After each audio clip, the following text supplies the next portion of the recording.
बिहार कोटे से राज्यसभा की 6 सीटों पर 27 फरवरी को होने वाले चुनाव के लिए 8 फरवरी को अधिसूचना जारी कर दी गई। अधिसूचना जारी होने के साथ ही नामांकन की प्रक्रिया भी शुरू हो गई है। नामांकन की अंतिम तिथि 15 फरवरी निर्धारित है। नामांकन पत्रों की जांच 16 फरवरी को होगी, जबकि नाम वापसी की अंतिम तिथि 20 फरवरी निर्धारित की गई है। मतदान 27 फरवरी को सुबह 9 बजे से दोपहर बाद 4 बजे तक होगा, जबकि मतगणना अब शाम 5 बजे से होगी। भाजपा के सुशील कुमार मोदी, जदयू के वशिष्ठ नारायण सिंह व अनिल हेगड़े, राजद के डॉक्टर मनोज कुमार झा व डॉक्टर आफाक करीम और कांग्रेस के अखिलेश प्रसाद सिंह का कार्यकाल 2 अप्रैल को समाप्त हो रहा है। इन्हीं सीटों को भरने के लिए चुनाव कराया जा रहा है। इस चुनाव में सत्ताधारी एनडीए गठबंधन को 3 तो विपक्षी महागठबंधन को 3 सीट मिलना तय है। हालांकि राजनीतिक गलियारे में चर्चा है कि राजग के द्वारा 7वां उम्मीदवार भी मैदान में उतारा जा सकता है।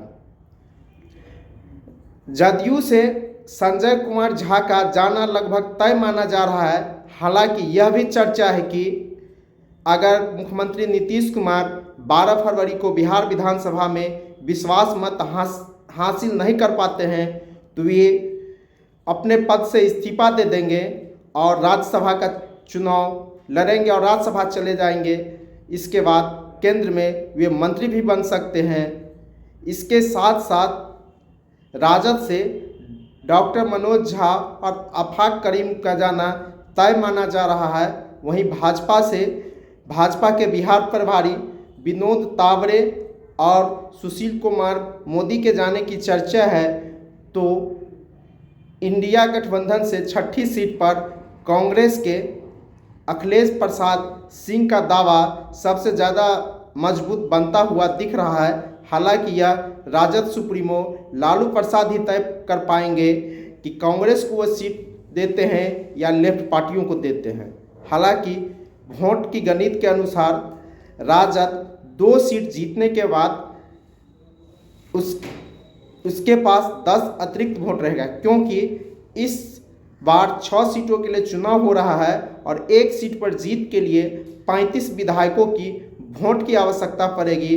तो राजद के पास 2 सीट जीतने के बाद एक्स्ट्रा 10 वोट है। वहीं जदयू के पास 1 सीट जीतने के बाद एक्स्ट्रा 10 वोट है, जबकि भाजपा के पास 2 सीट जीतने के बाद 8 वोट एक्स्ट्रा है और उसके पास हम का भी 4 वोटों का समर्थन प्राप्त है।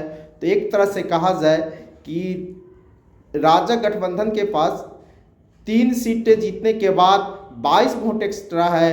वहीं इंडिया गठबंधन के पास भी 3 सीटें जीतने के बाद 7 वोट एक्स्ट्रा है। हालांकि विधानसभा के अंदर जिस जोड़ तोड़ की चर्चा चल रही है, वह जोड़ तोड़ अगर संभव हो गया तो इसका असर राज्यसभा चुनाव पर भी पड़ सकता है। धन्यवाद। मैं कृष्णेश कुमार।